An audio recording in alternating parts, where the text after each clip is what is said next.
welcome to the Ant-Man channel. It is Wednesday the 17th of December 2014, and I am your host, Ant-Man. And this is a quick breaking report, if you will. I don't know. When the government owned dinosaur media, if you will, when they say breaking news, it's always like kids shot at school. Another reason to pretty much take your guns or something, but no, this is more breaking than that, because this has to do with a lot with what I talk about on my channel. And I'm very, I'm not pro-constitutional, but I do like the Constitution, but I'm a Christian. I'm more about God's law than I am about the Constitution, because the Constitution's not perfect, though I am for it. But with that said, there is a talking point in this country of people who do not appreciate what they have inherited in this country, and here's a perfect example of that. ClashDaily.com, Salon, America has always been garbage. Founding fathers, sadistic slave owners. This came out today. Oh yeah? Then pick your crap up and move to a better place wait, there is none better. That's right. Via Salon by Charles Davis. While founded on the ethnic cleansing of the continent's original inhabitants and the enslavement of its African workforce, the news, or rather confirmation, that the CIA employed a revolting range of enhanced torture techniques in the wake of 9/11, give me a break, is being portrayed by some as a vile exception to the United States' otherwise exceptional history, a stain on our values and history. In the words of Senator Dianne Feinstein, who's not fine at all, whose committee released the report detailing the agency's use of near drownings and mock executions and sexual abuse to humiliate and demoralize a foreign other under the guise of gathering intelligence. Excuse me. These practices are terrible things this country has again and again been shown to do, are not who we are, added Secretary of State John Kerry. Indeed, the awful facts of this report do not even represent who they are, he said, of those awful people described in that report. It's important that this period not define the intelligence community in anyone's mind, he continued. Alright. As a rhetorical ploy, it's understandable. Saying the United States has always been garbage is not going to be terribly popular in a nation that still fondly refers to a group of sadistic slave owners as its founding fathers.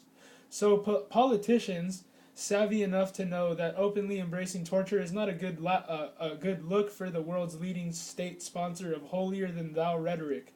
Appeal to a history instead of values that never was and never were in practice as a way to give political cover to their middling, public relations-minded critiques of the national security state's least defensible excesses. It's entirely false, this narrative of extreme goodness marked by occasional self-correcting imperfection, but it satisfies our national ego to think the American phoenix rises from a store of ethically traded gold, not a pile of rotting trash. Wow. If you want to read more, this is from ClashDaily.com. If you go to ClashDaily.com, you'll find it there. And it has a link to the original article on Salon. Wow. You could send Charles a tweet and let him know how you feel. He is at Charlie Archie on Twitter. Charlie, Charlie, Archie, Archy, with no space.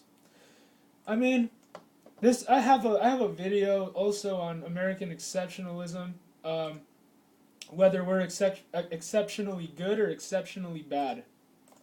Now, when you send your kids to the public schools and to the universities and all these places that are the institution of what is education today, being ran by the government, they're teaching us, for some particular reason, I have no idea why, but they are teaching us to hate our own country.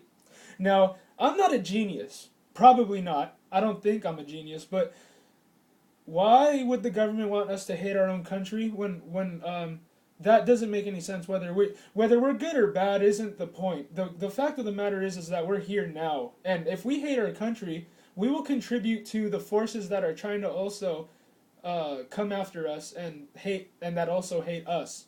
It doesn't help to hate yourself, and this is what the government tries to push on us. Or if you you know what I mean, like, is that like self-loathing, like you should feel bad about having to live here because you stole it from somebody else. And it's like, actually we didn't. Well, you know what I mean? Like, that's just how it goes, my friend.